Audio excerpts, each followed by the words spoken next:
वो क्या है प्रोग्राम का नाम? Jainism podcast. एक बार जोरदार तालियां। जी हाँ, आज के हमारे गेस्ट को मैं एक संक्षिप्त परिचय के साथ यहाँ पर बुलाना चाहूंगा। हमारे आज के इस प्रोग्राम के मुख्य अतिथि का एक संक्षिप्त परिचय देता हूं। वैसे तो इन्हें किसी भी परिचय की आवश्यकता नहीं है, इनका नाम ही अपने आप में एक परिचय है।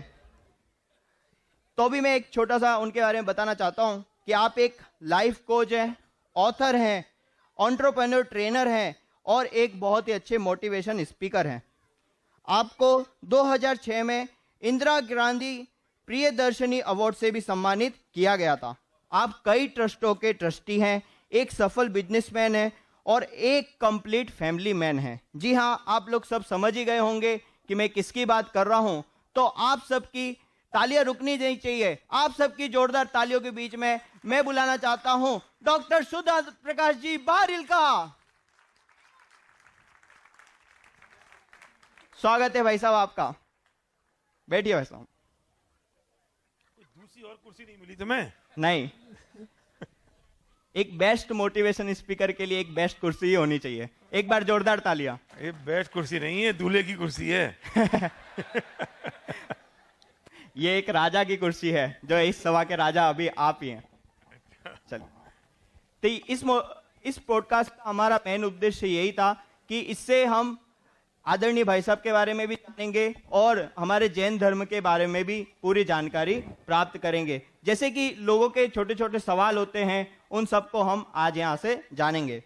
भाई साहब, मेरा आपसे पहला क्वेश्चन यही है कि आप इतने बड़े मोटिवेशन स्पीकर हैं और आप अपने आप को मोटिवेट रखने के लिए क्या करते हैं? इसके लिए बेटा बच्चे जरा चुप हो जाएं तो ठीक रहेगा। ये माँ बाप ना बच्चों को ले आते हैं इस बात के लिए कि वहां चलो पंडित जी चुप करा देंगे। मैं अपने आप को मोटिवेट रखने के लिए सबसे इम्पोर्टेंट बात है कि लाइफ का पर्पस डिसाइड होना चाहिए। लाइफ का पर्पस डिसाइड हो गया तो वो जो पर्पस आपने डिसाइड किया वो अपने आप में इतना इंस्पायर करता है कि फिर आपको किसी एक्सटर्नल मोटिवेशन की और इंस्पिरेशन की जरूरत नहीं पड़ती। लोगों को तब जरूरत पड़ती जब उनका पर्पस डिसाइड नहीं होता जी। और पर्पस डिसाइड हो जाए और उस पर्पस पे आप चल पड़ो तो फिर आपको किसी और की आवश्यकता नहीं है। दो चीजें होती हैं, एक होता है मोटिवेशन और एक होता है इंस्पिरेशन। इंस्पायर तो कोई आपको कर सकता है, पर मोटिवेट तो आप खुद अपने आप को ही करते हो जी। इंस्पिरेशन एक्सटर्नल फैक्टर है और मोटिवेशन इंटरनल फैक्टर है। तो कोई और इंस्पायर करेगा और आप खुद अपने आप से मोटिवेट होगे। और उन सब के लिए जरूरत है कि आपके पास एक पर्पस ऑफ लाइफ डिसाइड हो जाए। एक बार जोरदार तालियां। बहुत सुंदर भाई साहब। अगला सवाल आपसे ये है कि जैसे एक मिनट, गाड़ी नंबर 3752 बहुत बीच में हटा दीजिए। 3752। हाँ जी, चलिए अगला सवाल कि हम सभी ने जैसे देखा है कि जैसे छोटे दादा हो गए, बड़े दादा हो गए, बाकी सभी विद्वान भी हैं, वो सब क्या करते हैं? बैठ के प्रवचन करते हैं, टोपी लगा के प्रवचन करते हैं। लेकिन हमने आपको देखा है कि आप सिर्फ खड़े होकर ही प्रवचन करते हैं। तो इसके पीछे क्या है? नहीं, मैं सिर्फ खड़े होकर नहीं कर सकता, मैं बैठ के भी कर सकता हूँ। जी। करता नहीं हूँ। इसकी शुरुआत ऐसे हुई कि मैं जब कॉर्पोरेट ट्रेनिंग करता हूँ, लीडरशिप ट्रेनिंग करता हूँ और मैं बहुत हाई चार्ज करता हूँ और मैं अपने बिजनेस की ट्रेनिंग करता हूँ, तो बहुत इम्पैक्टफुल होती थी। लगता था कि लोगों पर बहुत उसका इम्पैक्ट आ रहा है, असर पड़ रहा है, लोग उसको सीख रहे हैं, डिमांड बहुत आई। तो फिर मुझे लगा कि हमारे पास इतना बढ़िया तत्व ज्ञान है और इतनी जबरदस्त बात हमारे पास है, क्यों नहीं इस बात को इस तरीके से प्रस्तुत किया जाए जिससे लोगों के जहन में उतर जाए और जीवन में परिवर्तन आ जाए। जी। तो एक बार जोरदार तालियां। इस बात की शुरुआत वास्तव में यहीं से हुई कि जब ये जरूरी थोड़ी है कि मैं बैठ के ही करूं, और मैं ये मानता हूं कि जो बैठ के करते हैं बहुत अच्छा करते हैं, बहुत बढ़िया करते हैं। हमने भी आधी जिंदगी बैठ के ही किया। फिर हमने कहा कि जब वहां इतना बढ़िया हो सकता है तो यहाँ उससे भी ज्यादा अच्छा हो सकता है। तो खड़े होकर करने में थोड़ा इम्पैक्टफुल होते हैं, थोड़ा इफेक्टिव ज्यादा हो जाते हैं, लोग ज्यादा अलर्ट हो जाते हैं, उनसे आप कनेक्शन ज्यादा अच्छी तरह बैठा सकते हो, वेल कनेक्टेड हो जाते हो, तो आप इंटरेक्टिव भी हो जाते हो उससे। तो इसलिए वो शुरू किया और बहुत मेहनत करनी पड़ी, बात भी करनी पड़ी। शुरू में थोड़ा विरोध भी हुआ, दादर में ही पहली बार जब मैं आया तो सबसे पहले तो मैं 5 मिनट बैठ के बोला और फिर मैंने कहा मैं खड़ा हो जाऊं, तो फिर कौन मना करने वाला था। लेकिन बात यह है कि क्या नुकसान है। आप ये कहते हो कि ऐसा प्रवचन बैठ के होता है, खड़े होकर नहीं होता, तो आप इसे क्लास समझ लो। मैंने क्लास ले रहा हूं, अब कौन सी रोक लोगे। क्लास तो खड़े होकर हो सकती है, क्लास बैठ के हो सकती है, क्लास कुर्सी पे हो सकती है, तो किसी भी तरह से हो सकती है। तो इसलिए वो खड़े होकर शुरू किया, उसके बहुत फायदे अच्छे मिले, रिजल्ट मिले, और बाकी लोगों ने ये शुरू कर दिया, तो ये बहुत खुशी की बात है। जो जिस तरह से कंफर्ट लेवल आए, जिस तरह से लगे कि मैं ज़्यादा इम्पैक्टफुल हो सकता हूँ, उस तरह से कर लेना चाहिए। एक्शन में कोई फर्क नहीं पड़ता। दादा वगैरह ने जब आपको पहली बार ऐसे खड़े होते हुए प्रवचन देते हुए देखा होगा, तो कुछ कहा उन्होंने? हम तो दादा से पहले, ऐसा है कि थानेदार से पहले पूछ लो। तो हमने दादा से पहले पूछ लिया, दादा इसमें नुकसान कुछ है। दादा तो बहुत ब्रॉड स्पेक्ट्रम के व्यक्ति थे, तो दोनों दादाओं से मैंने पूछा, तो उन्होंने कहा नहीं, क्या की दिक्कत है, क्यों दिक्कत है, क्या परेशानी है। तो क्लास भी तो होती है, क्लास भी खड़े होकर कर सकते हो, बोर्ड पे कर सकते हो, तो क्लास समझ लो। तो मैंने कहा बिल्कुल ठीक है आपके फिर। तो हम सिंह हो गए जब दादा ने हाँ कर दी।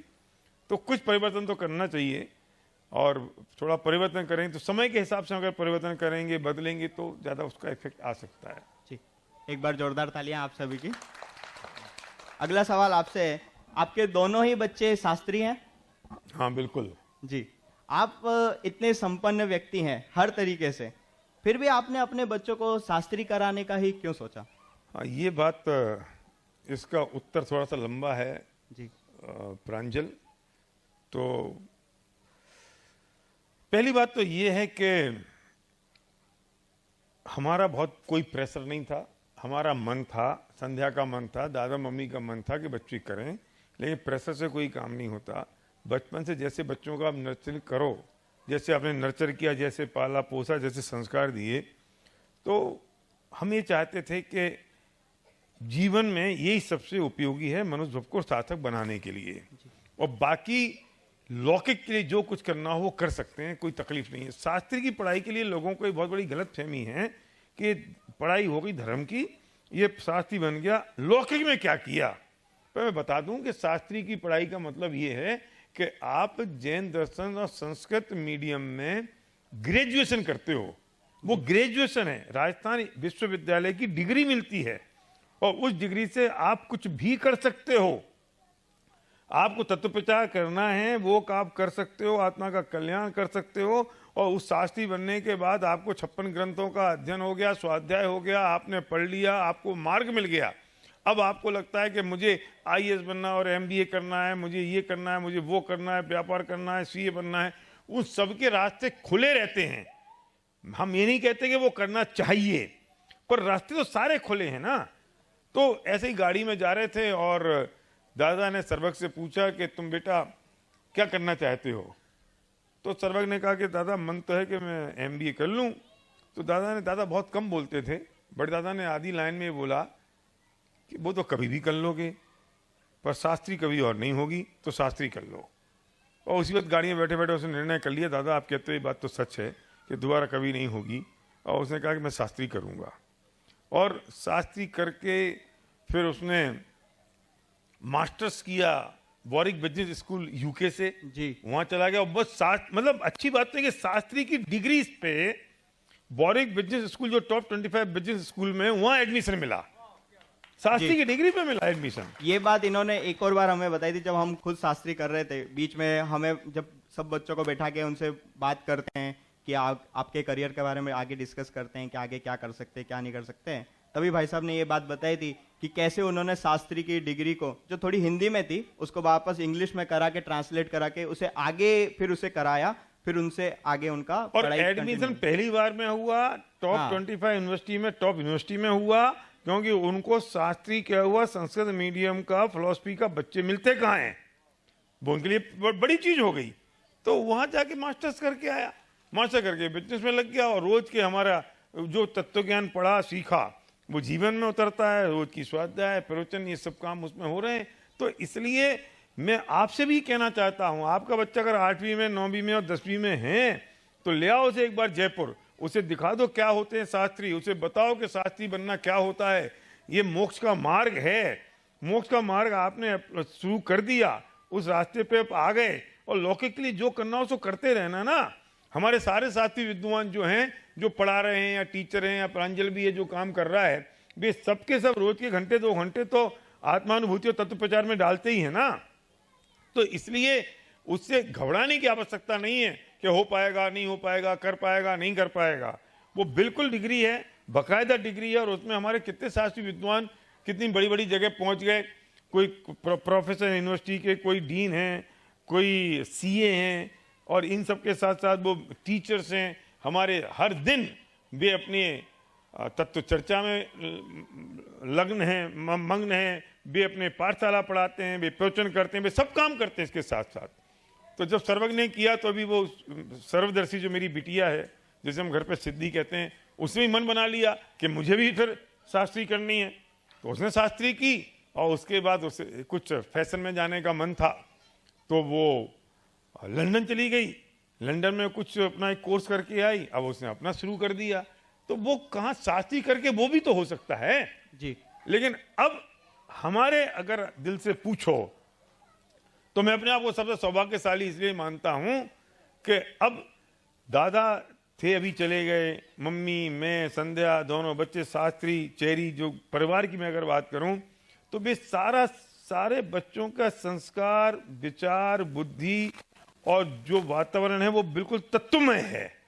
और इससे फायदा क्या हुआ कि चारित्रिक कमजोरी तो होती है, विकल्प तो चलते हैं, तो हमने सबने एक दूसरे को अधिकार दे रखे हैं कि अभी कभी कोई अगर कसाय के परिणाम हो, किसी को तीव्र विकल्प हो, तो एक दूसरे को अधिकार है उसका स्थितीकरण करने का।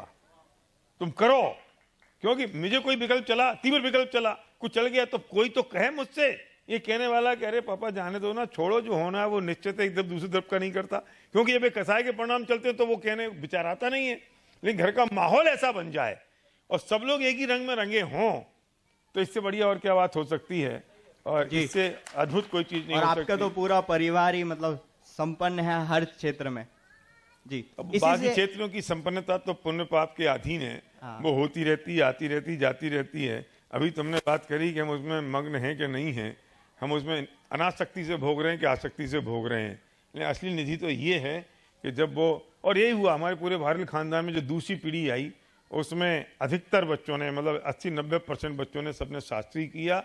और आज हम इस बात से गौरवान्वित हैं कि वो संस्कार दादा से पहुंच गए। अगर एक पीढ़ी से दूसरी पीढ़ी में नहीं आए तो फिर ये क्या कीमत रही। हम अपनी अप्लाई नहीं कर पाए तो हम दूसरों से कैसे कहेंगे तुम अप्लाई करो, और दूसरों के बच्चों को कैसे इंस्पायर करेंगे अपने बच्चों को शास्त्री बना दो। जी, मेरा अगला प्रश्न भी आपसे यही था कि उस समय में आपके पिताजी महाविद्यालय के प्राचार्य थे और आपकी माताजी भी बच्चों को शिक्षा देती थी, फिर भी आपने शास्त्री क्यों नहीं की?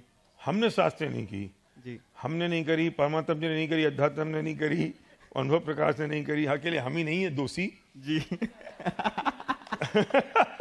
हमारी पूरी पीढ़ी, एक्चुअली कारण कुछ भी नहीं है। और अगर मैं कारण पर जाता हूं तो अगर हम उससे इंस्पायर नहीं होते तो बच्चों को नहीं कराते। लेकिन अगर कारण पर जाता हूं तो एक ही बात समझ में आती है कि इस बारे में कभी सोचा ही नहीं गया, विचार ही नहीं आया कि करना चाहिए। और वो जो समय था वो तब था, वो समय कि जब पढ़ने वाले अधिकतर ब्रह्मचारी थे। अब उस बैच में अभय कुमार जी, अभिनंदन जी और जतीश भाई और पता नहीं वो कैटेगरी के लोग उस वक्त पढ़ने आते थे। तो इस समझ में ही नहीं आया, मतलब वो हम उस बहाव में ही बहते रहे जो चलता रहा। ये कभी विचार ही नहीं आया कि कर लेना चाहिए। विचार आता तो शायद कर लेते। तो हमारी सबसे बड़ी बहन जो शुद्धात्म प्रभा है, उसकी जो सबसे बड़ी बेटी सहानुभूति है, तो वो बात, मैं उस बात को अप्रिशिएट करता हूँ कि शुद्धात्म प्रभा के दिमाग में आया कि बच्चों को करना चाहिए। और बहुत प्रयत्न पूर्वक, वो पहली हमारी गर्ल महिला स्नातक थी जी। और उसने किया, प्रयत्न पूर्वक किया, बलपूर्वक किया। और जब वो शास्त्री उसने की तो फिर नेक्स्ट जनरेशन के सब बच्चों ने कर ली। तो सहज भाव से ही नहीं हुआ और सहज भाव से ही हो गया। जी, बहुत बहुत धन्यवाद। एक बार जोरदार तालियां आप सभी की। बड़ा टिपिकल क्वेश्चन पूछ लिया इसने सब। जैसे देखा जाता है ना, कई धर्मों के शास्त्रों में और अपने धर्मों के शास्त्रों में बात एकदम मतलब सिमिलर लगती है, तो लोग उससे भी मतलब डिस्ट्रैक्ट हो जाते हैं कि मतलब वो तो यही कहते हैं, जो नॉर्मल अगर कोई देखेगा बाहर से कि अरे इनके शास्त्रों में भी तो यही लिखा है, हमारे शास्त्रों में यही लिखा है, तो हमारे शास्त्रों में बात सही और उनके शास्त्रों की बात गलत, ऐसा कैसे? देखो, सही और गलत का प्रश्न नहीं है। बात इस बात की है कि जो जिनागम की विशेषता है वो वस्तु स्वातंत्र है और वो दुनिया में कहीं नहीं मिलेगा। आपको साक्षी भाव मिल जाएंगे, सहजता मिल जाएगी, लेकिन जो वस्तु स्वतंत्रता की बात जिनागम में है और गुरुदेव श्री ने जिसे खोला वो बहुत अद्भुत बात है। वो समय सर की बात है। अकर्ता की बात भी अब लोगों ने शुरू कर दी है, लेकिन वस्तु स्वातंत्र के साथ जो अकर्ता की बात है वो बहुत मार्के की है। क्रमबद्ध की बात हम जब करेंगे, यहां शुरू करेंगे विषय, तो हम कहेंगे जो देखी वीतराग ने, कोई कहेगा राम की मर्जी बिना पत्ता नहीं हिलता, कोई कहेगा खुदा ने की मर्जी बिना पत्ता नहीं हिलता। तो वे ये तक कहते हैं कि जो होना होगा वो होगा, लेकिन जिनागम में इससे आगे की एक बड़ी बात है, सबसे बड़ी बात जो समझने जैसी है। जब जिनागम जैन दर्शन क्रमबद्ध की बात करता है तो उसमें अकर्ता स्वभाव की चर्चा है। क्रमबद्ध की बात का मतलब अकर्ता स्वभाव है, ये स्थापित होता है। बाकी लोग खुद को नहीं मानेंगे तो किसी और को मान लेंगे। वे अपने आप को अकर्ता मानेंगे तो किसी और को कर्ता मान लेंगे। लेकिन जिनागम में क्रमबद्ध की चर्चा के पीछे अकर्ता स्वभाव की बात है, वो सबसे विशेष बात है, वो कोई नहीं मिलेगी। जैसे आपकी जो भी जर्नी रही है पूरी, उसमें से अगर आप कोई एक चीज बदलना चाहते हैं और अपने आने वाली जो जर्नी है उसमें कोई एक चीज नई शुरुआत करना चाहते हैं तो वो क्या होता? बेटा, अभी तो समझाई कि मैं करता हूं, अभी तो समझाई कि एक्सेप्ट कर लो। अभी मान तो लीजिए, मान लीजिए। मान कैसे लूं? मान ली तो मुझे मिथ्या दृष्टि मान रहा है। मान कैसे लूं? मैं कुछ परिवर्तन कर ही नहीं सकता। मैं कुछ परिवर्तन जो हुआ है मैंने एक्सेप्ट किया है, और मैंने एक्सेप्ट किया है और एक्सपेक्टेशन जीरो कर दी है कि एक्सपेक्टेशन जीरो है। आगे के लिए भी एक्सपेक्टेशन तो जीरो है, वो अपेक्षाएं सब जीरो हैं, और अपेक्षाएं जीरो हैं, और जो है उसे एक्सेप्ट कर लो। इससे अलावा शांति का कोई मार्ग ना था, ना है, ना होने वाला है। और ये सब आकाश कुसुम की बातें हैं कि ऐसा हो जाता तो ऐसा हो जाता। तो दादा तो कह के चले गए कि सहज हो जाओ, जो हो जाए उसे स्वीकार कर लो, इससे अलावा कुछ नहीं हो सकता। जैसे मेरा अगला प्रश्न है कि आज की आधुनिकता के समय में जो नवीन पीढ़ी है वो धर्म से धीरे धीरे धीरे दूर होते जा रही है। अभी हम देखते भी हैं कि हमारे इतने प्रोग्राम होते हैं तो यंगस्टर हम देखते हैं तो कितने मिलते हैं? बहुत कम दिखते हैं। तो उसका क्या रीजन है, और अगर हम उसे जोड़ना चाहें तो किस तरीके से जोड़ सकते हैं? हमारी गलती है इसमें। अगर नई पीढ़ी दूर जा रही है तो गलती अपनी है प्रांजल, हम सब की गलती है जिनको ये चिंता है कि नई पीढ़ी दूर जा रही है। उसके दो कारण हैं। पहला कारण तो ये कि हमने धर्म को ना परिभाषित कर दिया है बंधनों में। धर्म मतलब बंधन, धर्म मतलब लिमिटेशन, धर्म मतलब ये मत करो, वो मत करो, ऐसा क्यों कर दिया, वैसा क्यों कर दिया, ये कर लो, वो कर लो, नियम ले लो, प्रतिज्ञा ले लो। हमने इन बंधनों में बांध दिया। तो इसलिए बच्चा जो जिससे कहो कि बेटा चल धर्म कर ले तो वो दूर भागता है, क्योंकि उसके सबकॉन्शियस माइंड में चला गया है कि इसका मतलब तो बंधन है, मुझसे ये करवाएंगे, वो करवाएंगे, ये करवाएंगे, ये छुड़वाएंगे, वो छुड़वाएंगे। वो भाग जाएगा, नहीं करेगा। और अगर दूसरी जगह आप जाओगे तो उससे वो इतना सा कहते हैं कि बेटा तू ये कर ले, तेरे को ये करना जरूरी है, नहीं तो भगवान नाराज हो जाएंगे। अब हमारे भगवान तो अकर्ता है, नाराज तो होते नहीं है, हम ये तो उनसे कहते नहीं है, और हम जी बंधन में और डाल देते हैं, तो बच्चा चला जाएगा। धर्म का मतलब तो वस्तु स्वरूप को समझना है। धर्म का मतलब, और अच्छा हम समझते भी नहीं है वस्तु स्वरूप को, और हम उसे समझाते नहीं है, ना पाठशाला में भेजते हैं, ना उसे सच्ची बात का ज्ञान कराते हैं। ये कर ले, ये कर ले, छोड़ दे, कर ले, ये कर ले, छोड़ दे, कर ले, कर ले, छोड़ दे, तो बच्चा भाग जाता है। अरे उसे कर ले, छोड़ दे तो छूट जाएगा, वो अपने आप छूट जाएगा, वो अपने आप कर लेगा, लेकिन उसे सच्ची वस्तु का ज्ञान तो कराओ। हमने अपने बच्चों को कभी कोई बंधन में डाला नहीं। हमारे फादर ने, दादा ने हमसे कभी कोई चीज नहीं कही कि ये मत करो, कि ऐसे कर लो।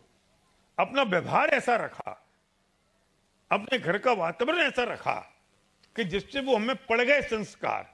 और दूसरी सबसे कठोर बात और है जो सबको समझने जैसी है बेटा, कि जब बच्चे होते हैं ना तभी उनमें संस्कार डाले जा सकते हैं जी। वे बड़े हो गए ना तो वे तुम्हारे बाप बन जाते हैं। सही बात। आज बच्चा है तुम कहोगे बेटा ये जीव है और ये अजीब है, समझ लेगा। बेटा ये नहीं खाते हैं, ये खाते हैं, समझ जाएगा। उसे तुम्हें कुछ नहीं कहना, उसे तुम्हें जमीन को देख के सिर्फ इतना कहना है ये छी, इतना कह दो छी, बस वो समझ जाएगा छी का मतलब क्या है। अब तुम तब तो क्या कहते हो, लाड़ आता है, नहीं नहीं नहीं बच्चा है, अभी तो लेयर्स दे दो इसको, अभी तो अंकल चिप्स खाने दो, कोई बात नहीं, बच्चे ही तो है, अभी तो रात को भूख लगी है तो खा लेने दो, अभी क्या दिक्कत है, बच्चे ही तो है। अब वो बच्चा कब बाप बन जाएगा तुम्हारा, तुम्हें पता नहीं चलता। मुझे याद है अच्छी तरह से, सर्वज्ञ मुझसे कुछ दिन पहले कह रहा था, उसने मुझसे कहा कि ऐसे ही रात हो गई थी और मुझे भूख लगी थी, तो किसी ने मुझे बिस्किट का टुकड़ा दे दिया, उसके हाथ में छोटा था, और मैं जोर से हाथ फेंक के उसको मारा, उसके हाथ में भी लग गया, बिस्कुट टुकड़ा उधर गिरा। बोले उस दिन मुझे समझ में आ गई कि ये रात को नहीं खाते हैं। क्यों नहीं खाते ये नहीं बताया, हम नहीं खाए, अब बच्चा है कोई बात नहीं, खा लेने दो, बस हो गया, यहीं से गलती शुरू हो गई। अब बड़ा हो जाए तुम कहोगे कि उसे ये मत खाओ, ये मत खाओ, ये मत खाओ, तो वो कहेगा व्हाई नॉट। फिर तुम कहोगे अंडा मत खाओ, तो वो कहेगा क्या है इसमें, सफेद आलू तो है ही। कैसे समझाओगे उसे? फिर बचपन से ही समझाना पड़ेगा, वो दया का पात्र नहीं है। अरे बच्चा जिद कर रहा है, मुझे तो लेयर्स चाहिए, मुझे तो अंकल चिप्स चाहिए, मुझे तो चाहिए, वो रो रहा है इसलिए आप पकड़ा दी। वो कल अंडे को रोएगा तो आप पकड़ा दोगे, कल वो चिकन को रोएगा तो आप पकड़ा दोगे, तो फिर क्यों आपने पकड़ाई? क्योंकि बच्चा है, अभी बच्चा है ना, अभी ज्यादा लोड मत डालो, इसलिए भी पाठशाला मत भेजो उसको, पाठशाला भी मत भेजो, बड़ा हो जाएगा तो अपने आप कर लेगा। तो स्कूल का एक आध होमवर्क कम हुआ, स्कूल की एक आध क्लास कम हुई, स्कूल का एक आध कॉपी कम हुई, नहीं हुई, तो तुम्हें पाठशाला की तुम्हें कम करानी है। सुनो, अपना बुढ़ापा अगर सुधारना हो तो अपने बच्चों में संस्कार डाल देना। वाह, इसी में एक लाइन कहना चाहता हूं कि अगर आप आज बच्चों को उंगली पकड़कर मंदिर तक ले जाएंगे तो बुढ़ापे में वही बच्चे आपका हाथ पकड़कर मंदिर तक ले जाएंगे। बिल्कुल। आपने, अब आप बूढ़े हुए, अब आप अशक्य होते जा रहे हो, बच्चे की जवानी चढ़ना शुरू हुई है, वो पावरफुल होता जा रहा है। अब क्या होगा? अब तुम अभी कहते हो मैं धर्म ना, मैं अब रात्रि भोजन ना अब बुढ़ापे में छोड़ूंगा, मंदिर में बुढ़ापे में जाऊंगा, मैं स्वाध्याय बुढ़ापे में करूंगा।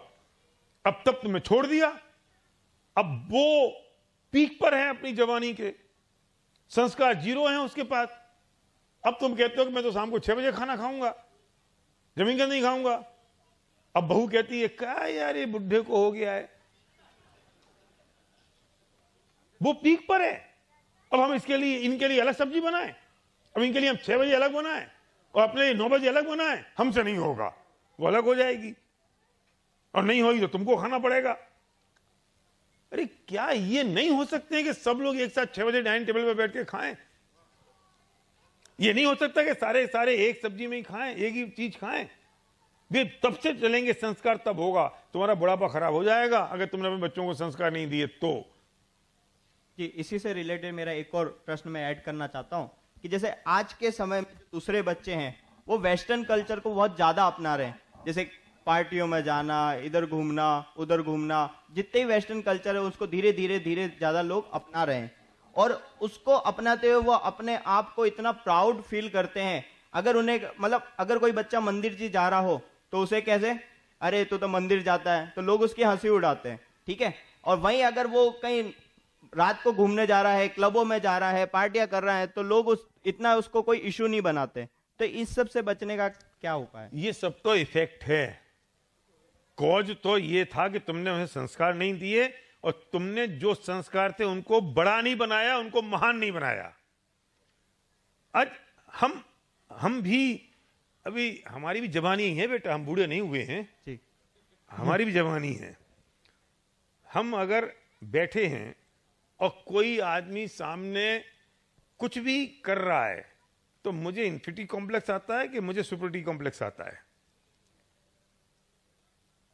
सर्वज्ञ वहां बताता था कि वो वहां पढ़ने गया, अब हमें तो चिंता खत्म हो गई, शास्त्री करके गए हैं, ऐसे गए वैसे गए, सिद्धि भी बताती थी। तो वे जब वहां गए तो अब बच्चे तो सब कर रहे हैं और वे गिलास भर के भी बैठे हैं अगर, तो इसने अपना सोया मिल्क ले लिया, तो इसकी सेल्फ इमेज इतनी हाई हो गई कि उनके माँ बाप के फोन इसके पास आते थे कि बेटा हमें हमारे बेटे ने तुम्हारे बारे में बता दिया, पर मेरे बच्चे की दोस्ती मत तोड़ना, नहीं तो उसके संस्कार खत्म हो जाएंगे। माँ बाप कहते थे कि हमारे बच्चे की दोस्ती मत तोड़ना। क्यों? क्योंकि जब आप जिस ढंग से सदाचार से रह रहे हो तो उससे आपकी सेल्फ इमेज इतनी हाई हो गई तो आपको इन्फिनिटी कॉम्प्लेक्स नहीं आता। क्यों? क्योंकि आपने उसको समझाया कि ये महान काम है, ये सदाचार से जीवन जीना महानता है। जिनके बच्चे भी, आप बहुत सारे लोग बैठे हो जिनके बच्चे एग नहीं खाते, ये जमीन का नहीं खाते, वे दूसरे बच्चों के यहाँ जाते होंगे ना बर्थडे पार्टी में, तो जिनके यहाँ बर्थडे पार्टी में जाते हैं ना, वे आपके बच्चे के लिए अलग से इंतजाम करते होंगे कि नहीं भैया ये तो जमीन का नहीं खाता, इसको रात की भोजन नहीं करता, तो इसको ना जरा जल्दी 5 बजे खिला दो। तो इज्जत बढ़ी कि घटी? बड़ी। तुम्हारा इंतजाम किसी और ने किया ना, तुम्हारा सम्मान बढ़ा। वे जानते थे कि सदाचारी है, और जो तुम्हारे मुंह पे मजाक उड़ाते हैं वे अंदर से इज्जत करते हैं। वे जानते हैं कि ये बड़ा है, वे इज्जत करते हैं अंदर से। ऊपर से दिखा रहे हैं तुम्हें इस बात के लिए क्योंकि उन्हें अपनी इन्फिनिटी कॉम्प्लेक्स छुपाना है। तो हमारी जिम्मेदारी बनती है कि हम बच्चों की सेल्फ इमेज इंक्रीज करें और उस एटमॉस्फेयर, उस माहौल में ले जाएं कि छोड़ने वाले और सदाचार से जीवन जीने वाले और संस्कार से रहने वाले तुम अकेले नहीं हो। तुम अकेले नहीं हो। अब तुम्हारे घर में नहीं होगा, जो दूसरी बहू घर में आएगी वो बेचारी क्या करेगी? वो तो वही रंग में रंग जाएगी जो तुम्हारा बेटा रंगा है। फिर बहू को तुम दोष दो, बेटे को तुमने संभाला नहीं और बहू को दोष दे रहे हो, तो कैसे काम चलेगा? अब वो बहू तो बेचारी पिस गई ना, किसकी सुने? सास की सुनेंगे, पति की सुने? जी। हमारे घर में जो हमारी बहू आई तो फर्क ही नहीं पड़ा, क्योंकि वो तो उसी रंग में रंग जाएगी जो माहौल आपके घर में होगा, जो वातावरण आपके रंग में होगा, आपके घर में होगा। तो जिम्मेदारी हमारी बनती है और वो जिम्मेदारी हमें हमारे व्यवहार से और संस्कारों से डालनी होगी। अब जिनके बच्चे बड़े हो गए, मैं उनके लिए रास्ता बताता हूं कि अभी पोते पोतियां तुम्हारे कंट्रोल में हैं, तो पोते पोतियों में वो संस्कार डाल लो। थोड़ी दिक्कत आ सकती है क्योंकि वो बेटे बहू जिनमें संस्कार नहीं है वे परेशान होंगे, लेकिन कोई बात नहीं, धीरे धीरे पोलर तरीके से उनको मंदिर ले आओ, उनको पाठशाला में ले आओ, उनके शेड्यूल के अकॉर्डिंग शुरू कर दो। उनकी योग्यता पकेगी तो वे नाते पोती आपके साथ आ जाएंगे, उनमें संस्कार आ जाएंगे, तो कम से कम एक अगर पीढ़ी स्किप हुई तो अगली वाली पीढ़ी तैयार हो जाएगी। एक बार जोरदार तालियां। बहुत सुंदर भाई साहब। ऐसे ही देखा जाए तो जैसे फ्लाइट्स वगैरह होती है, वहां पे भी भोजन वगैरह मिलता है ना, तो आपने देखा होगा कि एक तो वेज मिलता है, दूसरा नॉन वेज मिलता है और तीसरा जैन फूड मिलता है। आपने देखा होगा किसी और चीज का मिलता है क्या? सिर्फ 3 ही ऑप्शन रहते हैं।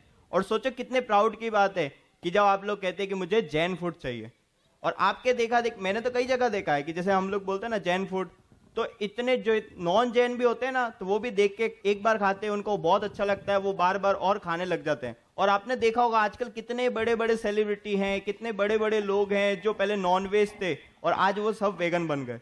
ठीक है, सब लोग कहते हैं कि हम लोग अब वेज को फॉलो कर रहे हैं, हमें ये दिक्कत हुई, वो हुई, इतनी सारी चीजें हुई, जितनी बीमारियां हुई सारी नॉन वेज से हो रही है। कितनी कितनी न्यूज़ें तो हम अखबारों में ऐसे ही पढ़ते हैं कि नॉन वेज खाने से ये हो गया, इतनी बीमारियां हो गई। तो ये हमारे लिए एक प्राउड मोमेंट है कि हम लोगों को बचपन से ही ऐसी शिक्षा दी जाती है कि हम लोग खाते ही नहीं है, और हमारे यहाँ भी अभक्ष में सारी चीजों को गिना जाता है। समय बचता है तो हम पाठशाला भेजें, उसकी वजह हमें ये करना चाहिए कि पाठशाला भेजें, बाकी जो समय बचा है उसमें बाकी के काम कराएं। बहुत सुंदर। प्रायोरिटी क्या है हमारी? प्रायोरिटी क्या बची है? असली काम तो वो ही है ना, वो असली काम है। वरना मैं फिर एक बात और कहता हूं, तत्व ज्ञान के संस्कार परिवार में होंगे तो कलह नहीं होगी, वाह, परिवार टूटेंगे नहीं, चूल्हे अलग अलग नहीं होंगे। अगर वे संस्कार हैं तो क्या कितने फायदे चाहिए आपको? बहू अलग नहीं होगी, बेटा अलग नहीं होगा फिर, क्योंकि कसायों की मंदता होती है, वस्तु का स्वरूप समझने लगते हैं, कौन कैसा है, किस लिए है, दृष्टि बदल जाती है। बूढ़ों का सम्मान वे अपने आप करने लगेंगे। आज हमारे पिता और हमारी माँ कोई हमारी माता पिता ही नहीं है, वे पूरे घर के गुरु भी तो हैं। वे पढ़ाते हैं ना, तो बहू को, पत्नी को, बच्चों को उन्हें पढ़ाया ना, तो अब वे सम्मान करेंगे कि नहीं, इज्जत करेंगे कि नहीं, वैल्यू डालेंगे कि नहीं। तो वो जब संस्कार होंगे तो परिवार भी बने रहेंगे, वातावरण बनेगा, माहौल बनेगा। बहुत सुंदर। ये चीज हो अभी हम सब स्वाध्याय करते हैं, किसी को कोई चीज अच्छी मिलती है वो दूसरे को बताता है कि अरे देखो कितनी अच्छी चीज आई, वो व्हाट्सएप पे भेज देगा, नहीं तो बुक ही दे देगा कि इसको पढ़ो, इसमें अच्छा आनंद आएगा, ये बहुत अच्छी चीज मिली। तो इसकी ये तो इसके मुकाबले कोई दूसरा पुण्य का उदय हो ही नहीं सकता। तो ये जो संस्कार है उसके लिए जितना काम करना चाहिए ना, उतना काम करने की आवश्यकता है। जो कर सकते हो वो करना चाहिए, किसी भी प्रयत्न पूर्वक करना चाहिए। अभी भी तुम्हारे पास में तिजोरियों की चाबी हो ना, और तुमने अभी वसीयत किसी और के नाम नहीं कर दी हो, तो साम दाम दंड भेद से भी ये काम करवा लो। मेरा पैसा चाहिए ना, तो चल 1 घंटे मेरी स्वाध्याय सुन, नहीं तो पैसा नहीं मिलेगा, मैं दे दूंगा दादर के मंदिर में। मतलब मैंने कमाई करी पाप कमा कमा के, और तुझे दे जाऊं, और तू मेरी सुन भी नहीं रहा है। साम दाम दंड भेद कुछ भी करके, अभी तो शक्ति है, ताकत है, किया जा सकता है, पर इससे बड़ा कोई दूसरा काम नहीं हो सकता जो संस्कार हम बच्चों में डाल दें। बहुत सुंदर जी। आपसे अगला प्रश्न है कि हमने सुना है कि आप 1-1 घंटे के जो स्पीच करते हैं उसके लाखों रुपए लेते हैं, और यहाँ पर आप आके 3-3 घंटे प्रवचन करते हैं, तो आपको नुकसान नहीं होता? ऐसे कौन सा उत्तर सुनना चाहता है बता। ये तो तत्व ज्ञान की बात है। यहाँ जो भी बात मैं कहता हूँ मजाक में ही कहता हूँ, लेकिन यहाँ तो कोई पैसे लेने का सवाल ही उत्पन्न नहीं होता, ना चार्ज लेने की बात है। लोगों को तत्व ज्ञान की बात मिल जाए, इससे बड़ी बात कुछ हो नहीं सकती। और ये करने के पीछे मैंने कभी नुकसान का विकल्प भी नहीं आया, वो तो अपने पुण्य से आता है, और पाप का उदय हो तो सब चला जाता है, कुछ होता नहीं है। और ना कभी ये विचार आया, मैं सच दिल की पवित्रता के साथ कह रहा हूँ कि एक करते वक्त मुझे ये भी विचार नहीं आ रहा है कि मैं कुछ पुण्य कमा रहा हूँ। और अगर ये मुझे विचार आ जाए कि मैं पुण्य कमा रहा हूँ तो मैंने पाप कमा लिया। तो ये कोई चर्चा होती नहीं है, विचार ही नहीं आता है। मैं सच बताता हूँ कि मैं जब मंगलाचरण करता हूँ तो उसके तुरंत बाद एक ही विचार मेरे मन में आता है कि जो बात मैं कहना चाहता हूँ वो लोगों के समझ आ जाए, जो मैं बताना चाहता हूँ वो तत्वज्ञान उनके गले उतर जाए, बस इतनी सी मेरी भावना, इसके अलावा कोई और भावना नहीं। बहुत सुंदर, एक बार जोरदार तालियां। तो शायद वो भावना फलीभूत हो जाती है, और इसके अलावा कुछ और विचार है ही नहीं बस। जी जी। अगला प्रश्न है आपसे कि जैसे हम मुंबई में रहते हैं, मुंबई की तो लाइफस्टाइल इतनी फास्ट है, हर चीज फास्ट, किसी के पास कोई समय नहीं है, किसी से कोई एड्रेस भी पूछो तो वो कहता है अरे समय नहीं है, मेरी तो गाड़ी आ गई, मेरा कुछ भी हो गया, सब कामों में जाते हैं। तो आप तो मतलब इतने सारे लौकिक कार्य करते हैं, जैसे आपके वेस्टिज कंपनी में आपकी विनिंग टीम है, आपके हॉस्पिटल में भी देखते हैं, आप एक ऑथर भी हैं, एक सफल मोटिवेशन स्पीकर भी हैं, और भी आप बहुत सारे बिजनेस करते हैं। इन सब कार्यों के बीच में आप स्वाध्याय के लिए समय कैसे निकाल लेते हैं? माई रूल्स, एक ही उत्तर है, माई रूल्स। वो माई रूल तैयार कर रखा है। मेरा कोई भी समय, मेरी जिंदगी में 2 चीजें बिल्कुल नहीं है। मैं कभी बोर नहीं होता, मैं कभी ये नहीं कहता कि मैं थक गया, क्योंकि वो सबकॉन्शियस माइंड में जाएगा, और मैं कभी ये नहीं कहूँगा कि मेरे पास टाइम नहीं है। ये 3-4 चीज़ें मेरे रूल में शामिल हैं। और सुबह का मेरा पूरा समय स्वाध्याय में ही जाता है, सुबह के 2-3 घंटे। और उसके बाद चाहे मैं फ्लाइट में बैठा हूँ, बहुत ट्रैवलिंग होती है, फ्लाइट में बैठा हूँ तो 1 मिनट बर्बाद नहीं होता। मैं वचन सुन रहा हूँगा या कुछ लिख रहा हूँगा या पढ़ रहा हूँगा। मैं गाड़ी में जा रहा हूँ तो 1 मिनट बर्बाद नहीं होता। मैं सुन रहा हूँ, पढ़ रहा हूँ, वहाँ लिखना तो होता नहीं है। तो मैं कहीं भी जाऊँ, सबसे आसान समय चीज़ें हैं। अब तो इतना ईजी हो गया है। पहले लगता था आप फ्लाइट में जा रहे हो 2 घंटे, आपका समय खराब हो गया, अभी 1 मिनट खराब नहीं होता। जो विषय आपने चल रहा है वो चलता जा रहा है। तो ये तो टाइम मैनेजमेंट करना अगर आ गया। और दूसरी बात ये कि जो काम कोई और कर सकता है उसे आप मत करो। ये काम अगर आ गया, जो काम कोई और कर सकता है उस काम को आप मत करो।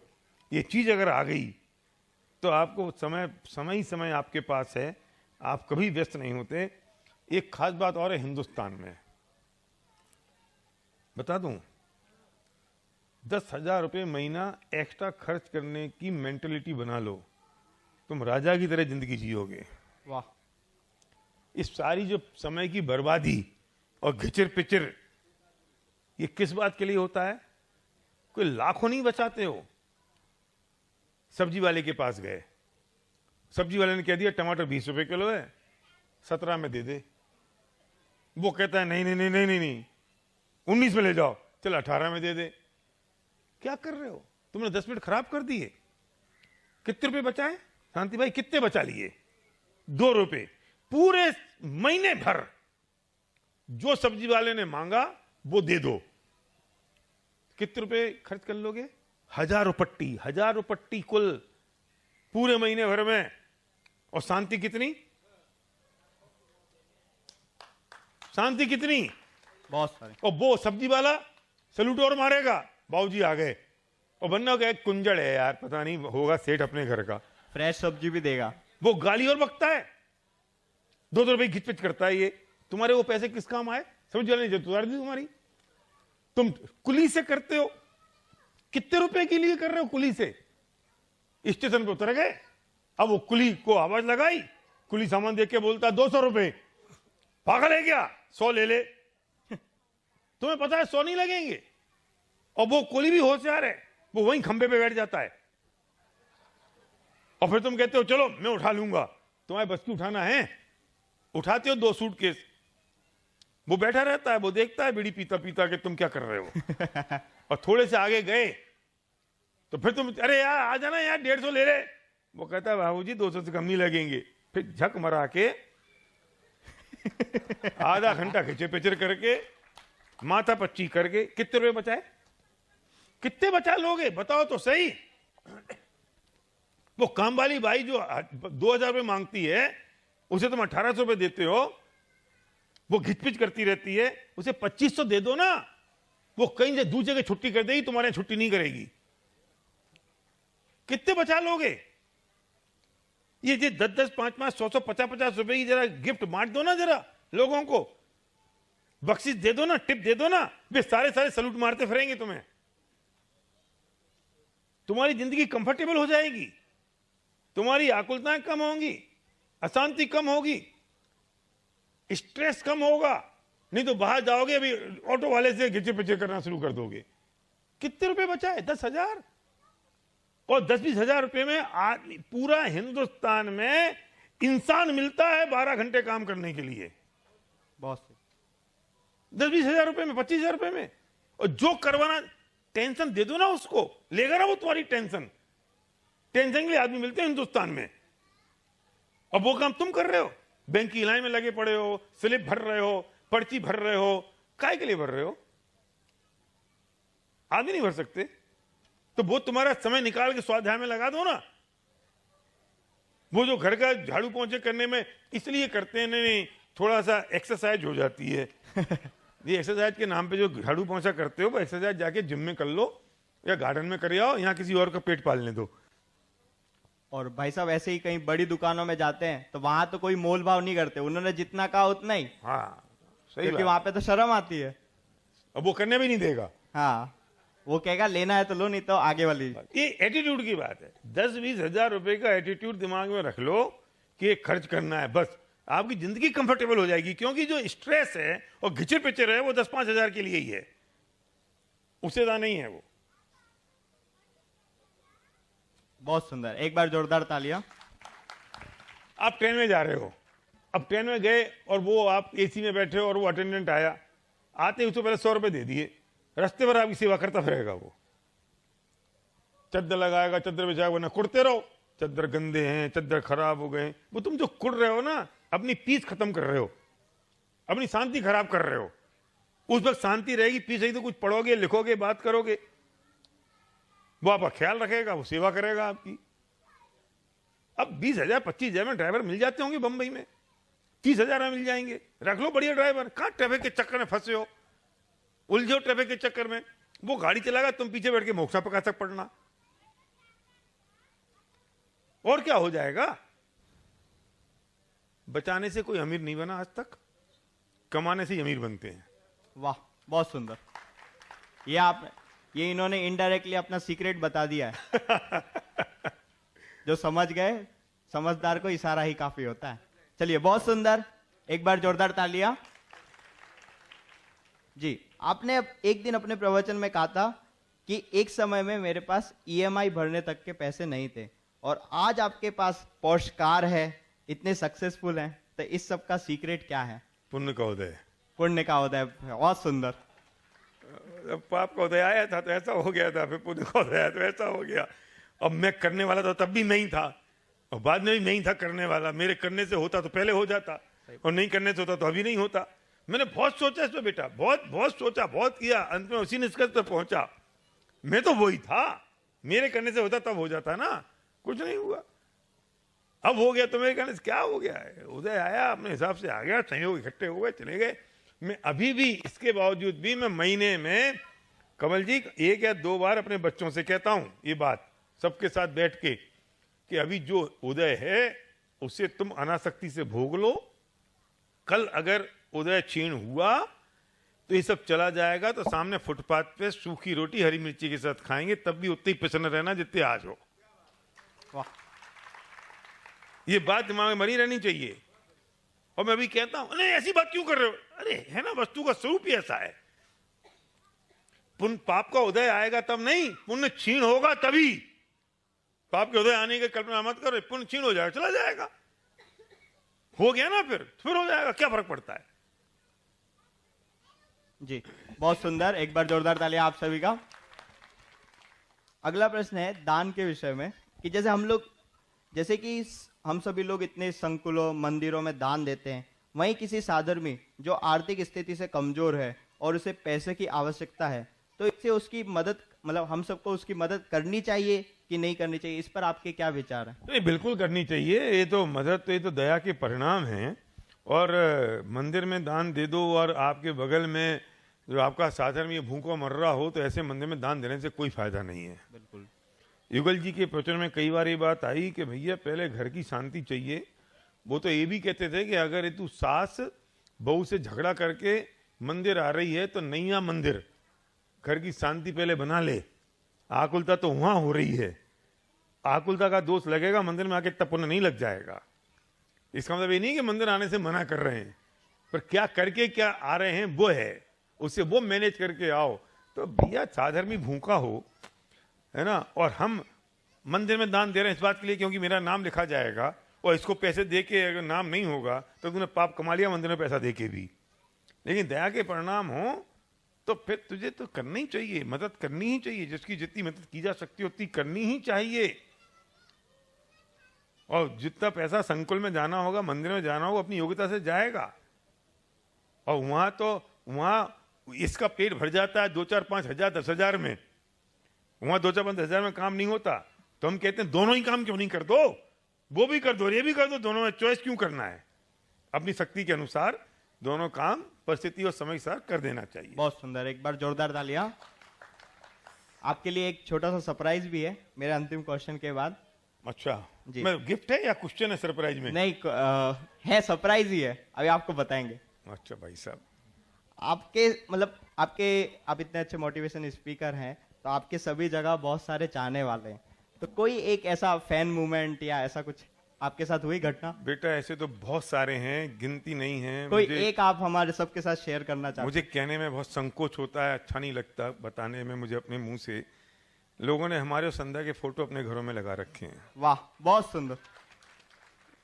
जहाँ वो अपने भगवान की, जैन नॉन जैन किसी कोई जाति का संबंध नहीं है, जहाँ वे अपने भगवान की फोटो रखते हैं उसके बगल में लगा के रखते हैं। मेरे पास ऐसे ऐसे मैसेज लोग भेजते हैं तो अपने को संकोच हो जाता है, अपन ऐसे नहीं हैं। और फिर लोगों का स्नेह है, प्यार है, उनकी ज़िंदगियों में कुछ परिवर्तन आ जाता है, उनकी ज़िंदगियों में कुछ बदलती, उन्हें कुछ होप और उम्मीद लगती है, तो बेचारे ऐसा करते हैं। और बहुत सारे ऐसे सैकड़ों हैं लोगों के साथ फोटोग्राफ, ये वो। मेरा तो जन्मदिन यहाँ था, मैं तो सोशल मीडिया बंद कर रखा है, लेकिन पता मुझे सूचना आई जयपुर से मेरे ऑफिस से कि वो भरा पड़ा है, दूसरे लोगों ने डाल रखे हैं।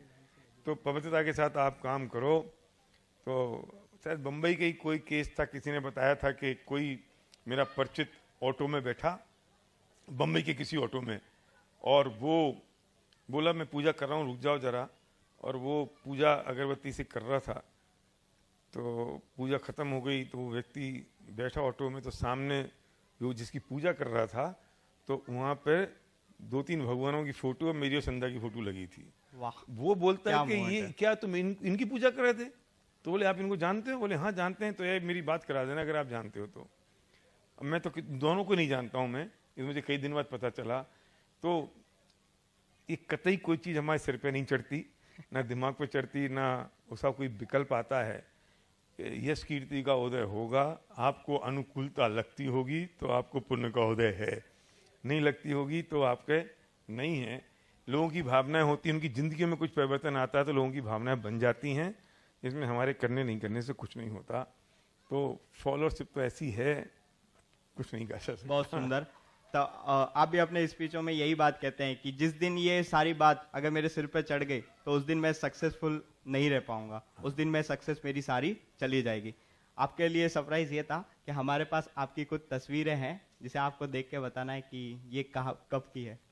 अच्छा, मेरी moment- तस्वीर है, मुझे बताना है? हाँ, ये मूवमेंट्स थोड़ा एक बार अरे बाप रे। हम सबके बीच इसे- में इसे यहाँ पर? कुछ बस इधर इधर इधर इधर आगे। अरे एसी बंद कर दिया। स्क्रीन नहीं दिखेगा ना।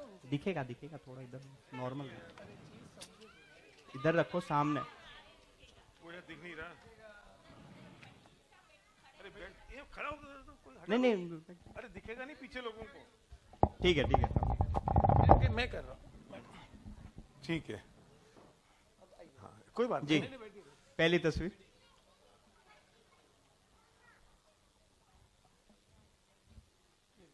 जी,